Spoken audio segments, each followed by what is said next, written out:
Assalamualaikum warahmatullahi wabarakatuh. Salam guru penggerak. Pada kesempatan kali ini, saya Dewi Haryani, calon guru penggerak angkatan 9 dari Kabupaten Aceh Tamiang, unit kerja SD Negeri 1 Karangbaru, akan memaparkan kesimpulan dan refleksi pemikiran Ki Hajar Dewantara pada tugas koneksi antar materi, kesimpulan dan refleksi modul 1. Saya akan merefleksikan diri saya pada 3 pertanyaan pemantik dalam membuat kesimpulan dan refleksi terhadap pemikiran-pemikiran Ki Hajar Dewantara. Pertama, apa yang Anda percaya tentang murid dan pembelajaran di kelas sebelum Anda mempelajari modul 1? Kedua, apa yang berubah dari pemikiran atau perilaku Anda setelah mempelajari modul ini? Ketiga, apa yang dapat segera Anda terapkan lebih baik agar kelas Anda mencerminkan pemikiran Ki Hajar Dewantara sebelum dan sesudah mempelajari modul 1? Murid adalah peserta didik yang mengikuti apa yang diperintahkan oleh gurunya. Sebelum mempelajari modul 1, murid-murid mengikuti cara belajar yang saya lakukan, mendengarkan, memperhatikan penjelasan, dan mengerjakan soal. Saya lebih mendominasi dalam pembelajaran. Saya merasa ketika suasana kelas yang tertib dan tenang, murid-murid memahami materi yang saya ajarkan. Saya lebih fokus pada penyampaian materi.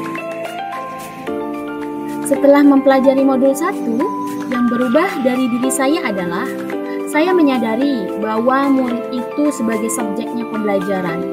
Saya sebagai pendidik harus memfasilitasi belajar mereka agar dalam kegiatan pembelajaran lebih berpusat pada murid. Sebelum mempelajari modul 1, saya lebih fokus pada penilaian pengetahuan. Setelah mempelajari modul 1, yang berubah dari diri saya adalah dalam melakukan penilaian, saya tidak hanya menilai dari aspek pengetahuannya saja, tetapi juga melakukan penilaian sikap dan keterampilan murid itu.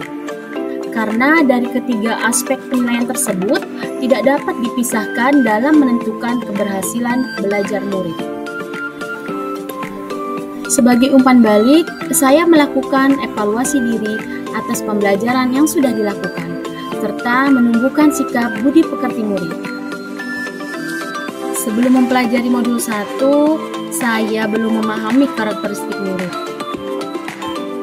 Setelah mempelajari modul 1, yang berubah dari diri saya adalah saya menyadari bahwa setiap anak memiliki kodrat alam, sehingga setiap anak memiliki karakteristik yang berbeda yang tidak bisa meratakan, memiliki bakat yang berbeda, dan memiliki minat yang berbeda pula. Saya menyadari bahwa tugas pendidik adalah menuntun agar peserta didik dapat mengembangkan kodrat alam tersebut sesuai dengan kodrat zaman. Sebelum mempelajari modul 1, saya kurang memberi motivasi kepada murid, memberi penghargaan atau reward kepada murid.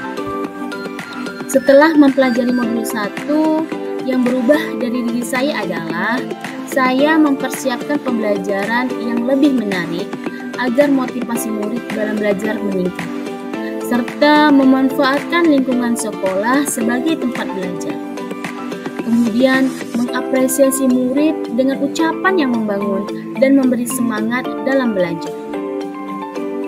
Itulah tadi pemikiran saya sebelum dan sesudah pembelajaran modul 1.1. Selanjutnya, hal-hal yang akan saya terapkan agar lebih baik di kelas saya sesuai dengan pemikiran Ki Hajar Dewantara adalah sebagai berikut. Apa yang dapat segera Anda terapkan lebih baik agar kelas Anda mencerminkan pemikiran Ki Hajar Dewantara? Saya akan menerapkan pemikiran Ki Hajar Dewantara di kelas saya. Langkah pertama yang akan saya lakukan adalah mendesain ruang kelas menjadi lingkungan yang menyenangkan agar murid-murid merasa nyaman ketika belajar di dalam kelas. Menyusun tata letak tempat duduk murid, membuat pojok baca, dan membuat sudut bermain bagi murid. Karena saya merasa sekolah adalah rumah kedua bagi murid. Membuat kesepakatan kelas bersama murid tentang proses pembelajaran di kelas. Saya akan menampung masukan dan membuat kesepakatan bersama mereka. Saya akan menjadikan murid sebagai subjek pembelajaran yang bisa mengeksplor apa yang mereka mau tentang ilmu yang akan dipelajari tanpa paksaan dan dengan cara yang mereka sukai.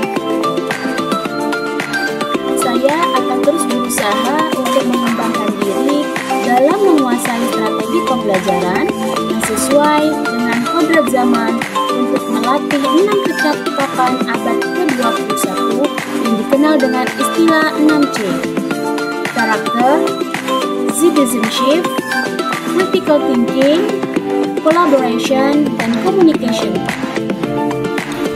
Saya akan merancang pembelajaran yang interaktif dan menyenangkan, menerapkan merdeka belajar dan mengaitkan dengan penguatan profil Pancasila yang paling penting tidak lagi menuntut anak, akan tetapi harus menuntun anak menuju tujuan hidup mereka. Guru itu harus bisa menjadi teladan yang baik karena sosok guru itu digugu dan ditiru. Sebagai wujud dari tujuan pendidikan yang utama yaitu lahirnya anak yang tidak hanya kompetensi dari segi akademis, tetapi juga berbudi pekerti yang baik. Saya sebagai guru harus juga bisa menjadi teladan yang baik bagi murid-murid. Jadi, anak-anak tidak hanya melakukan apa yang saya katakan, tapi harapannya anak-anak mampu mempelajari perilaku-perilaku baik yang saya contohkan. Selain sebagai upaya memotivasi agar anak memiliki budi pekerti yang baik. Terakhir, saya berharap saya mampu memahami 3 semboyan Ki Hajar Dewantara, yaitu Ingarso Sungkelodo yang artinya dari depan. Saya memberi teladan bagi setiap murid. In Madio Mangunkarso, tenang, saya bisa menjadi teman yang memberikan semangat kepada murid-murid, serta Tekuri Handayani yaitu dari belakang. Saya bisa memberi dorongan motivasi, moral, serta semangat belajar kepada murid-murid.